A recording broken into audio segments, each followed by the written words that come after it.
Ямар гоё сонио асуултаа тий урд надаас сэтгүүлч тэрээсээ ийм асуулт асууж байгаагүй. Ирээдүйд бас мэдээж гэгээлгэр өөрийгөө харна тий. Тэгээ манифест баг хийх хэрэгтэй юм шүү тий. Яаж ч ирсэн ингээ мушгаад буруу болгочиход би бүр тэгэхээр нүрэ дараа л энийг идэдэг гэсэн тэр нэвтрүүлэг дээр тийм гэхдээ яхаа нөгөө амьдрал гэлээ өөр хөвгтээж хайр дурлал урлыг бол бүр хойшиндээ авцсан байдаг шүү. За ингээд 5 дугаар сарын 17-нд Солонгос улсын Сеул хотод болох Хаач цог нэртэй тоглолтонд бүх монголчууд та бүгдээ урьж байна.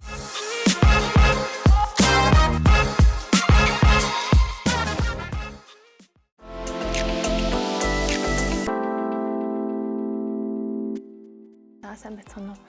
Ер нь бол дуулаад нэг 28 жил болсон байна. Тэгээд энэ хугацаанд 270 гаруй уран бүтээл хийсэн. За тэгээд энэ сүүлийн яг үед гэх юм бол нэг 30-аад шинэ дуу хийсэн байгаа. Тэгээд ер нь бол нөгөө нэг CD медиа гэхээсээ илүү бүх зүйл одоо нэг онлайн сошиал руугаа шилжчихсэн учраас ер нь бол бас чанартай сайн зүйлийг сайн дуу өсөрч магаас хүсдэг байх гэж бодоод тийм бас нэлээд бодолцож гайгүй сайн шинэ уран бүтээлүүдийг шүүж хийж байгаа. За тэгээ 2030-нд бол ерөнхийдөө 2 CD-ний ажил бэлэн болсон байгаа. За тэгээ сая 24 оны одоо намар гэх юм уу үрд миник гэж амлаач гэдэг өөрийнхөө зохиосон дуугаар пянц хийсэн байгаа. Тэгээд пянцны маань пянцанд маань 10 одоо миний шилдэг дуунуудаасаа ингэж бүр маш цөөхөн дуунууд ордог юм байна пянцанд чинь. Тэгээд шүүжээж нэг 10 дуу оруулсан байгаа. Тэгээд дараагийнхаа бас пянцны ажилд орох бас төлөвтэй байгаа бодож байна тийм.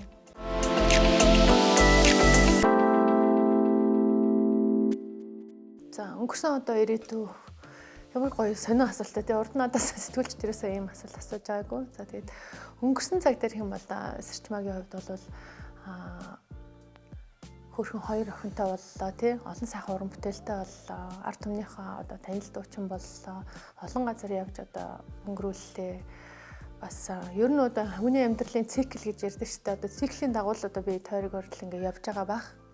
За тэгээд өнгөрсөн одоо ирээдүйг жаш тий одоо цагт бол Сэрчмаа бол бас ямар шас байсан өмнө нь одоо анх гарч иржсэн одоо хайрын элч дуучин Сэрчмаа бол хэвээрээ байгаа гэж би бодож байна. Тэгээ яг л тэр одоо нөгөө нэг 20 настай анх чинь бүр 10 настай анх дуулжсэн тий 10 настай 20 настай тэр Сэрчмаа миний дотор бол байгаар хэвээр байгаа байсаарч байх болно гэж би боддгийн. Яг тэгэл уран бүтээлч хүн чинь өөрийнхөө нөгөө уран бүтээл шинэ уран бүтээл хийж байгаа шинэ тоглолт тэр бүх зүйлээр жигүүрлэж те одоо дүүлж өөрийгөө бас одоо цаг хугацаанд ингээ барьдгийн болоо гэж би бодоод байдаг шүү. Тэгээ бас нэг миний одоо аз жаргалтай байх нэг нууц бол инээдэг гэх юм уу те маш их инээдэг найз нөхдөдөө инээдэг за уран бүтээлээ хийж баярлаж жаргадаг өөр хүмүүсийнхээ одоо сайн сайхан яваа одоо сурлага хөтөлмөртөө мундаг одоо сайн байгаа дахицтай байх гэх юм бол ямар ч ээж хүн бас баярлдаг гэдэг ч юм уу те яг одоо цаг дээр бол би бол өмнөх Сэрчмаатайгаа бас ерөнхийдөө ижил байна гэж харж байна. Тий. За тэгээ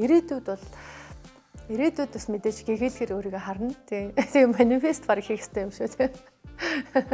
Тэгээ өөрөө ингээ ямар нэгэн одоо 70 тухамсартай нэг юм зүйлийг төлөвлөж тий гэгээлэг зүйлийг олж харж одоо тэрийг одоо бодох хэрэгтэй юм шиг байна. Тэгээ дээрэс нь маш том мөрөөдөл зүйлийг мөрөөдөх хэрэгтэй. Тэгэх юм бол тэрийг дагаад жижиг мөрөөдлүүд бас дагаад бэлдэх ч юм уу.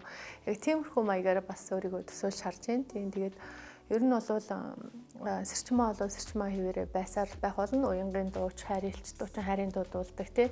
Сэрчмаа бол байсаар л байх болно гэж бодож чинь ирээдүйд. Магадгүй гэхдээ яг хойч үедээ шинэ залуу үедээ өөрийнхөө мэдсэн сурсныг бас тий сурах үргэлжлүүлэх эсвэл өөрийнхөө хүүхдүүдэд өөрийнхөө охтуудад миний үргэлжлэл болж байгаа охтуудаа бас Сэрчмаагийн бас одоо захиас үлдээсийг бас өвлүүлэн үлдээх гэдэг ч юм уу тий.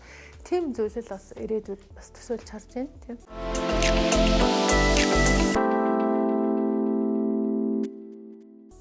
Ер нь бол би ингэж бодож байна нөгөө нэг дуудах нэрийг эцэг өгдөг те дуурсгах нэрийг өөрөө олдог гэж. За тэгээд гэхдээ өөр хүүхдээ ээж аав нь бол бас нэг багт нь одоо суур фундаментын тавих чиглүүлж зөв чиглүүлэлтийг өгөх хэрэгтэй байдаг гэж би боддог. Тэгэхээр яг тэр чиглэлийг бол ээж аав нь бас асар зөв өгөх юм болов.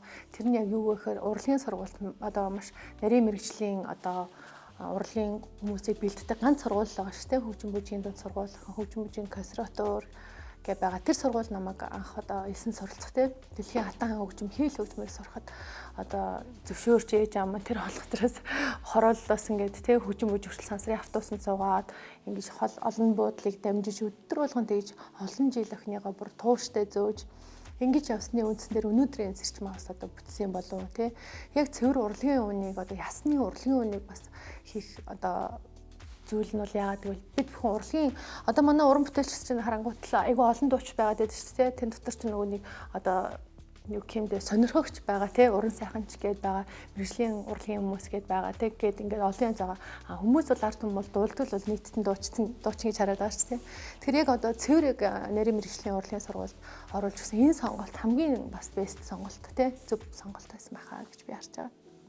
За тэгээд хөгжмөө сурж байгаа хоёр дахь сонголт нь болохоор за би хүүхэд наснда сонголтоо зөв хийлгэсэн байна ээж аавынхаа туслалцаатаагаар бас өөрөө хүсээд те тэгээд түүний дараа дуучин болсон сонголт бас зөв юм болов гэж бодож байна. Яг гэвэл би өөрөө хэрэг хөгжмийнхаа сургуулиар хөгжмөрөө яваадсан бол одоо үдээд бол дүүрэн театрт юм уу те филармонд ч юм уу хийл хөгжим тоглоод ч юм уу тэгээд сууж авах ёстой.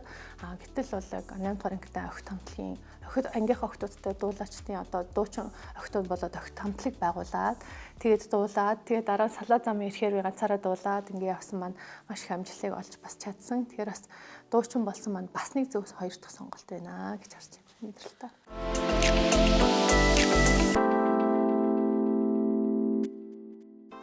Хүн амьдралаа одоо нэг л удаа амьдрах гэж төрдөг шүү дээ. Тэгээд бидний ээж авч гэсэн ямар ч туршлагагүй юу ч мэдэхгүй л адилхан бас яг л бидний адилхан өөр хөвгтөө өсгөл те бүр залуу занд наснда хоорондоо одоо гэрлэж суугаад бидний гаргаал ингээл явж байсан.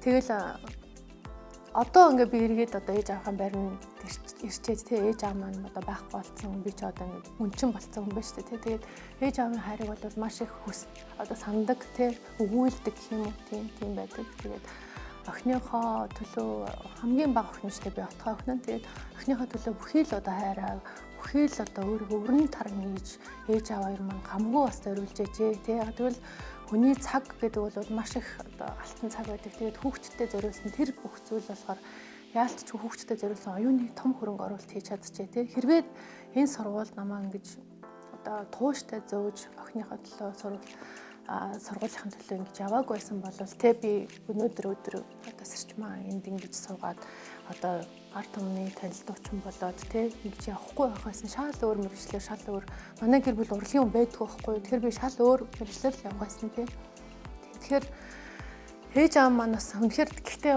хувь тавилан ч гэсэндээ намайг бас урлагийн хүн болох ёстой гэж бас те цаанаасаа заяатсан одоо зурагтай байсан ч юм уу гэж бас боддог. Тэгээд ээж аав маань бас хөрхөн их дэмжиж охиныхоо төлөө охиндоо хайртай учраас отгоо охиныхоо төлөө бүхнээ зориулж чадсан.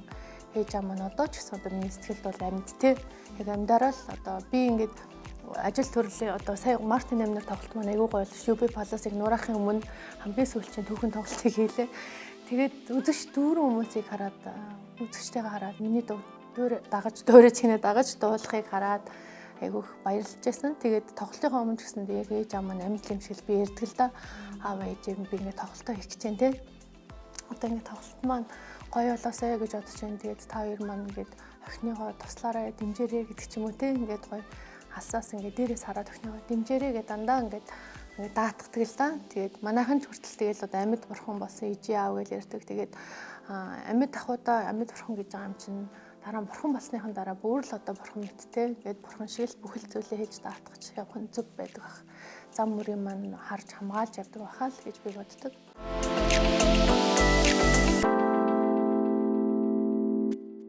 Ер нь бол манай ээж аав хоёр ч нэг айгуу тийм нэг гэр амьтаа хүмүүсээс учраас хүүхдүүд нэг нөгөө ээж аав ямар нэг хүүхдэн тийм үргэлжлэлтэй байдаг шүү дээ тий би ээж аавын тусгал учраас яг ээж аавтайгаа адилхан одоо гэр амьтаа бүр амар юм гэрсэг үрсэг тийм ээж хүн байгаа хгүй.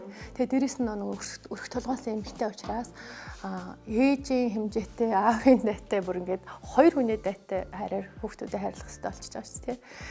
Тэгээд би бол чадах хэмжээрээ өөрийгөө бор хогтуудаа зориулдаг гэж боддог. Тийм. Тэгэхдээ одоо нийгэм цаг үе яг өөр болсон байна. Одоо хүүхэд ингээд л яана би амар ядраад ингээд би ямааргүй нэ ээжээ бүр өнөөдөр үнэхээр явж чадахгүй нэ гэдэг ч юм уу те. Дээрүүдээсэн болвол үгүй чи явах л ястай ингээд ядарсан ч байсан, өвдсөн ч байсан те ингээд эмээ угаад шууд ингээд хичээлдэл явах хэрэгтэй гэд бүр үүрэг гэд ойлгосон байдаг. Одооны хүүхдүүд бол цаг үе өөр болсон. Би ядраад байгаа учраас би явахгүй байж болох уу гэд те. Миний үгэнд орохгүй штэ. Тэгэхээр би ингээд бүр амар бухимдаад чи одоо явах хэрэгтэй тэгэхгүй бол заавал эний чинь чи сурах хэрэгтэй энэ сургууль чинь сурах хэрэгтэй өөрөх чинь ингээд тэгэхээр за заримдаа болохоор ингээд явахгүй тэнгуут хүүхдийн хүчээр бас нөгөө хуучин шиг бас тийч зааж сургаад захиргаадаад байдаг үе бас өнгөрсөн байна те тэгэхээр хүүхдтэй найз шиг нь те одоо найз хоорондоо хоёр найз ирж байгаа юм шиг л одоо яавал дээрүү баг те хоорондоо ярилцаал яг иймэрхүү байдлаар л ерөнхийдөө амьдралыг бас шийдэж одоо нюанстай байх мэдрэмжтэй байх бол цаг үе ирсэн болоо гэж би бас харж байгаа даа шинэ үеийг тийм.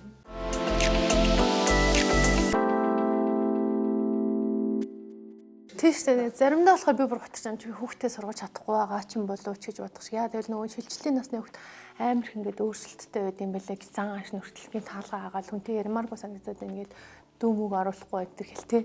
Тэгээ би одоо ганцаараа ингээд зовоод эсвэл манай хүүхд ингэж байгаа юм болов уу? Найзуудаас асуусан чинь найзууд мань манай хүүхд бас их тэгээд хаал малгаагаад ярьж барахгүй. Хар хувцал өмсөд юм хэ манай хүүхд бас хар хувцал өмсөд юм.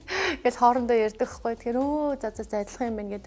Тэгэхээр ээжүүд бас хоорондоо ярилцаж бас одоо шеэр хийж юм ярилцах хэрэгтэй мэлээ асуудлаа. Хүүхдүүд юм яавал дээр үү гэд яагаад гэвэл бид нар чинь бас яаж өсгөж ямар арга барилаар сурахаа бас сайн мэдэхгүй шүү дээ тий. Тэгэхээр ер нь бол хүүхдтэйгээ эвтэйхэн л байх хэрэгтэй. Гэхдээ бүр ингээд уурлаад байгаа үед нь бас ингээд чимээг өөрт нь бас орон зай гаргаад өгчих хэрэгтэй юм шиг байлаа гэж би ойлгосон. Тэгэхгүй бол заавал ойлгох гад эсвэл заавал уурлаад идэх ч юм уу, уурлж хэлээд идэх ч юм уу, эсвэл учирлаж хэлээд идэх ч юм уу. Тэрийг бүр алийг ч бүр сонссон чихний хажуугаар өнгөрүүлэх бас үе байж тээ хүүхдэд за угаасаа ээж өгүүлжлээд юм чинь гэдэг маягаар тий. Тэгэхээр тэр үед нь бас өөрт нь нэг хугацаа өгөөд өөрт нь бодох орон зайг нь өчгөр хүүхэд өөрөө аяндаа зүгээр болоо тий чи би ингээд түрүүн таныг уурлуулад тий амар гомдоош өмдоцсноо зүгээр өмгөөр үгээд шууд шал өөр болоод надтай ингээд яриад эхэлдэг. Тэгээд одооны хүүхдүүд ерөөсөө яг тийм найзууд шиг л болсон юм билээ. Тий надад бүр зааж сурч би охиноосоо суралцж байна шүү тий. Охин маань надад суралцж байна тий. Тэгэхээр би винээсээ л ингээд суралцаад амьдраа явж байна да.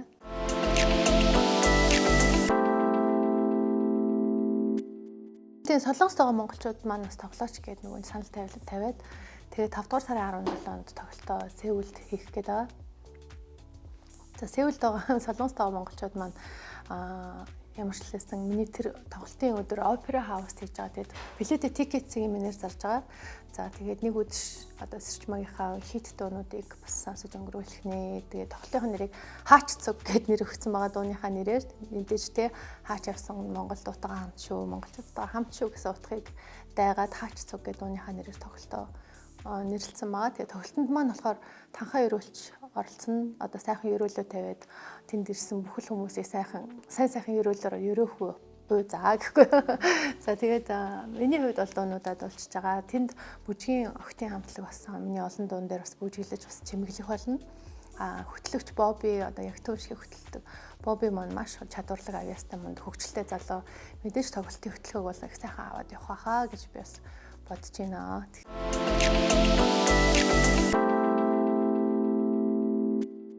Ер нь бол 2013 онд нөгөө нэг Inbound Sale-ийг онлайн ток шоу хийсэн шүү дээ. Одоо бол хүн болгол одоо видео контент хийдэг болсон. Цаг үе тухайн үед бол хэн ч хийж байгаагүй. Тэгэхээр баг анхны онлайн ток шоуг хийжсэн баг шүү. YouTube байршуулад тэгээд монголчууд дэлхийд гадаадд байдаг монголчууд маш их үздэг. Тийм маш өндөр хандлттай бүр хэдэн сая ч хандлттай нэвтрүүлгийн дугаарууд маань хүмүүс хүлээлттэй үздэг байсан.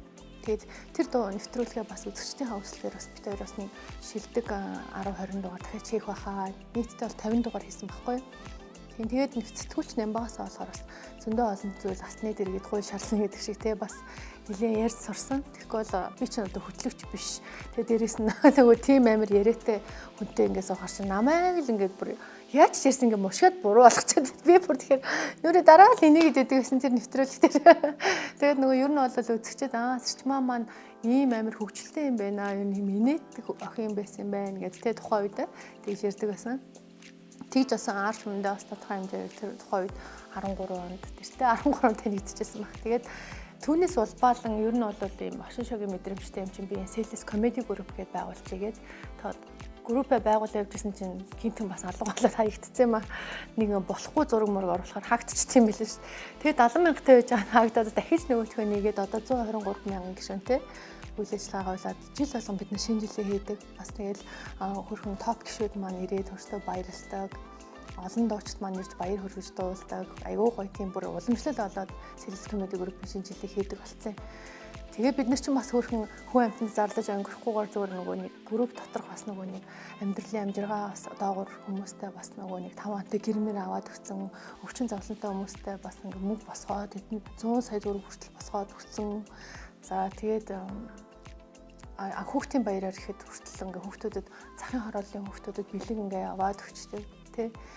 Тэгэл нөгөө нэг юуны ковидын үеэр ч гэсэн онцгой байдлынхнында одоо тий эмч цагдаа онцгой гихандаа бүгдэнд нь бас очиод эргээд хоолунд аваад маск билээ бүх юмыг аваад ингээд өгчдөг.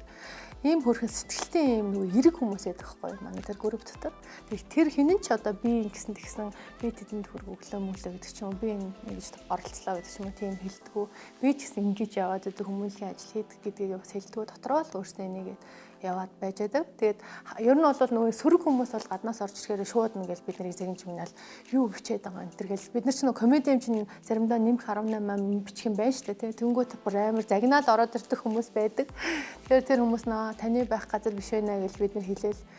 Тэгээд заримдаа болохоор 123 мянгуулаа эрэг хүмүүс байгаа болохоор зарим хүмүүс нь болохоор олныгоо хараад бас чимээгүй бас камер шиг хараад байж идэг ч хүмүүс байдаг л ах л та тэр олон хүмүүс тэр. Сэтгэл зүйн хувьд бол мэдээж сошиал дээр олон нийт танил хүмүүс ч бас нөгөө нэг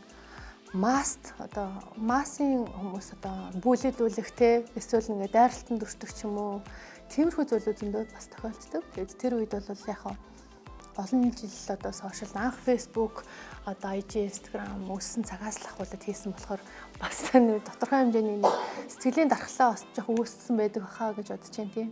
Шинэ залуу одууд бол бас нэлээд хэцүү баг амийн хорлолцож болохоор хэмжээний тийм амир одоо тий дайралтанд бүлгэлтэнд өртөх тийм зүйл бол зөндөө л тохиолдож байна.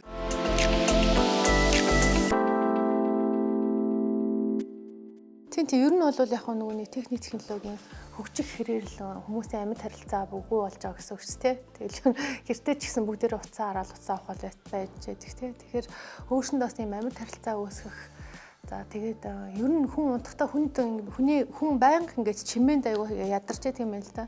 Тэгэхээр ер нь шүн унтахтаа бас байгалийн чимээ за байгальтайгаа ойрхон байх, салхи савир гарах гэдэг ч юм уу. Тийм бас нөгөө нэг цаг заавал ингээ гэр бүлтэй бас гаргаж авах юм бас зөв юм болов уу? Цахим хэрэгтэйг бас багасгах хэрэгтэй. За тэгээд тэр цахим мацаг барилтуудыг бол маш их дэмжиж чинь тийм 7 хоногт нэг удаа ч юм уу 2 удаа ч юм уу тийм бүр огт iPad утаснаас хол байдаг ч юм уу тийм байх. За тэгээд миний нэг таньдаг багш маань болохоор зөвхөн товчтой уц ярьдаг байхгүй. Ягаад гэвэл ухаалаг уц ярихаар хитрхийх ингээд хэрэгтэй хэрэггүй мэдээлэлээр ингээд толгоон дээр ачаал аваад аюу ядраад байна. Тэгэхээр би ингээд заах арга барилаа сайн зааж чадахгүй, оюутнуудтай хэлэх юм хэлж чадахгүй байна. Тийм учраас ингээд товчтой уц ярьдаг. Өөрт нь бол ухаалаг уц байдаг. Тэрийг шаардлагатай үйлдэл хэрэгэлдэг. Түүнээс бол ихэнх цагтаа бол товчтой уц барьцдаг гэдэг. Тэгэхээр тэр нь бас зүгээр ч юм шиг бас хараад хаад тэгээд хиймэл оюун ухаан хөгжиж гин одоо ингээд сүүлийн үед би бас нэг видео контент ярьслах өгсөн чинь бүр хиймэл оюун ухаанаар асуултуудаа бэлтцсэн байна шүү.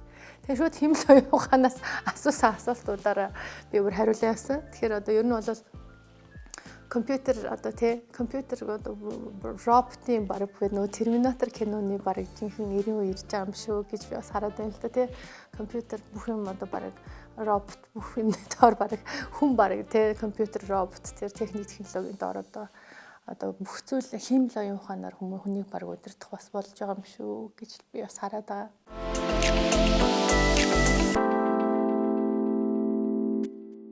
Сайхан амьдрахад хэрэгтэй нэг зүйл 3 зүйлийн нэг нь бол 50 байх ерөөсөө. Заавал тэр одоо сайхан амьдрахад мөнгө төр их мөнгөтэй ч юм уу те баян байх ерөөсөө хэрэггүй гэж би боддог. Тэгэхээр өөрийнхөө харах өнцгөө бас зөв болгох хэрэгтэй гэж бодож байна хүн. Өөрийгөө юу зөв болгох хэрэгтэй. Тэгэхгүй л хүн яагаад ч мөнгө болоод исэн, яагаад ч сайхан амьдрал ханахгүй хүсэл хязгааргүй байдаг учраас ханахгүй байдаг хүмүүс байдаг ч тийм. Тийм биш. Одоо яг байгаа амьдралдаа сэтгэл ханамжтай байх, тэр өнцгөө олох. Тэгээд сайхан тайван байх. тайван байж ч хүн одоо айгүй эрүүл их байд юм байна л та одоо өвчин зовлон үүсэхгүй. Хүн одоо тайван стресстэй байгаад хаад биеинд хор хуралдаад өвчин үүсдэг юм байна л. Тэгэхээр ер нь бол өвчнгөө тайван байна гэдэг бол сайхан амьдралын бол суурь байх л гэж бодоод харж байна тийм. За тэгээд миний хувьд бол яг дээрээс нэмээд хэлэхэд за инээдэг байх хэвээр. Гэхдээ мэдээж учир зүггүй инээхэн чинь ер нь бол гоё юм жокичдэг те гоё юмртай байх, мэдрэмжтэй байх, халиуд те хөвгчлөлтэй байх. Тэгээд ямар ч хүнд одоо ингээд сайхан инээгээд ч юм уу хүнд инээд бэлгэлээд онгой ч юм уу юу ч ярьцдаг. Тэр үед хүн чинь одоо тэгээ сайхан зүйлийг халдварлуулж байгаа чинь нөгөө хүн ч гэсэн инээгээл явцдаг ш те. Хүн рүү муухай хараад ч юм уу уурлаад бухимдчих юм бол тэр хүн бас уур нь одоо халддаг гэдэг ч юм уу. Би бас тийм л юутай бодолтой. Тэгэхээр хамгийн гол нь тайван байх. 3 зүйл би бас инех гэж хэлсэн шүү дээ. Инех дээр тэгвэл хамт нэмээд хэлчих дөө. Дөө хөгжим бол хүн удаа сайхан амьдрал өгөх бас нэгэн эмчилгээ гэж би өөрөө хардаг л та. Тэр нөө сая магистр хамгаалахдаа нөө бүүвэн дөө ба түүний онцлог гэдэг тийм сэдвээр хамгаалсан байхгүй. Тийм тэгээд ер нь бол дөө за тэр дундаа бүүвэн дөө за ээжийн тухай дөө хүний одоо гэрлэн бүрхүүл аавраа хүртэл сайжруулж байгаа тийм шинжлэх ухааны батлагдсан юм судалгаа байна. Тийм. Тэгэхээр бас сайхан дөө би болохоор ингээд заримдаа ажил төрөл бүтэхгээ явах таг машин дээр унаа явж байхдаа ингээд хангин л сайхан ээжийн тухай дуудуулчихдаг байхгүй. Тэгэхээр тэр чинь бас өөрөө ингээд аавраагаараа эрчим болоод байна. Тэр нас нөгөө нэг бид нэр ойлгохгүй ч гэсэн лам дээр очиод сэтгэлээ засаад нэг маань уншуулцдаг штэ тий. Тэгэхээр тэрэн шиг бас дуугаар бас засал хийгээд байгаа юм болов уу гэж би бас өөрийгөө хардаг. Тэгэхээр хүн өөрөө дотроосоо гоё гэрэлтэй байхын тулд бас тэр дуу хөгжмөр бас өөрийгөө яагаад тэр нэг mentality дуунууд сонсоод идэх YouTube дээр хүмүүс чинь тий йоган дээр яагаад тийм дуунууд сонсоод идэх. Тэгэхээр чин дуу гэдэг бол бас асар том нүдэнд харагдахгүй, гарт баригдахгүй тийм сонсож хүнийг одоо тайтгаруулж амар тайвныг өгдөг бас тийм сайхан эмчилгээний эрчим гэж би харж байгаа.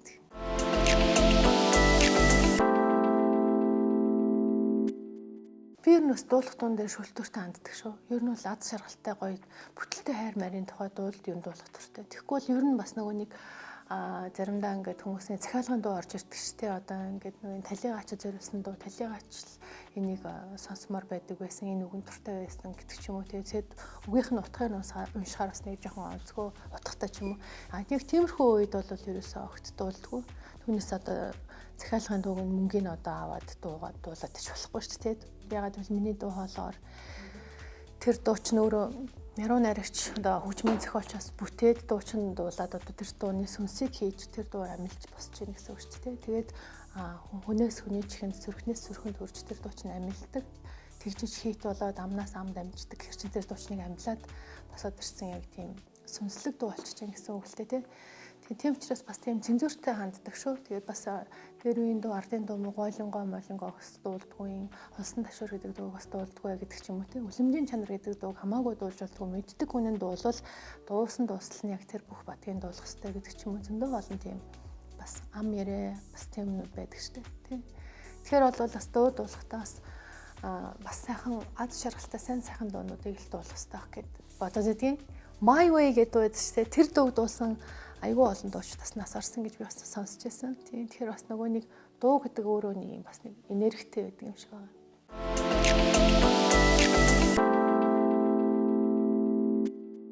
Тийм гэхдээ яг нөгөө амьдрал гэлээ өөр хөвгтээж хайр дурлал муурлыг болмоор хойшин тавьсан байдаг шүү дээ. Гэхдээ мэдээж эмхтэй үе юм чи мэдээж тий байлгүй л яг тэгээ сайхан дурлал угаасаа байдаг л байх гэж би боддог шүү дээ. Нөгөө сайхан хайр байдаг юм шүү. Олдвол бүү алдаарэ гэх тийм үг байдаг шүү дээ тий. Тэр нэрээ сайхан хайр байвал олдвол алдахгүй л гэж би боддог. Тий. Тэгэхээр одоохондоо бол яг би найз залуу нөхөр сүүдэр гэдэг ч юм уу тийм одоо статус бол одоохондоо байхгүй л байна.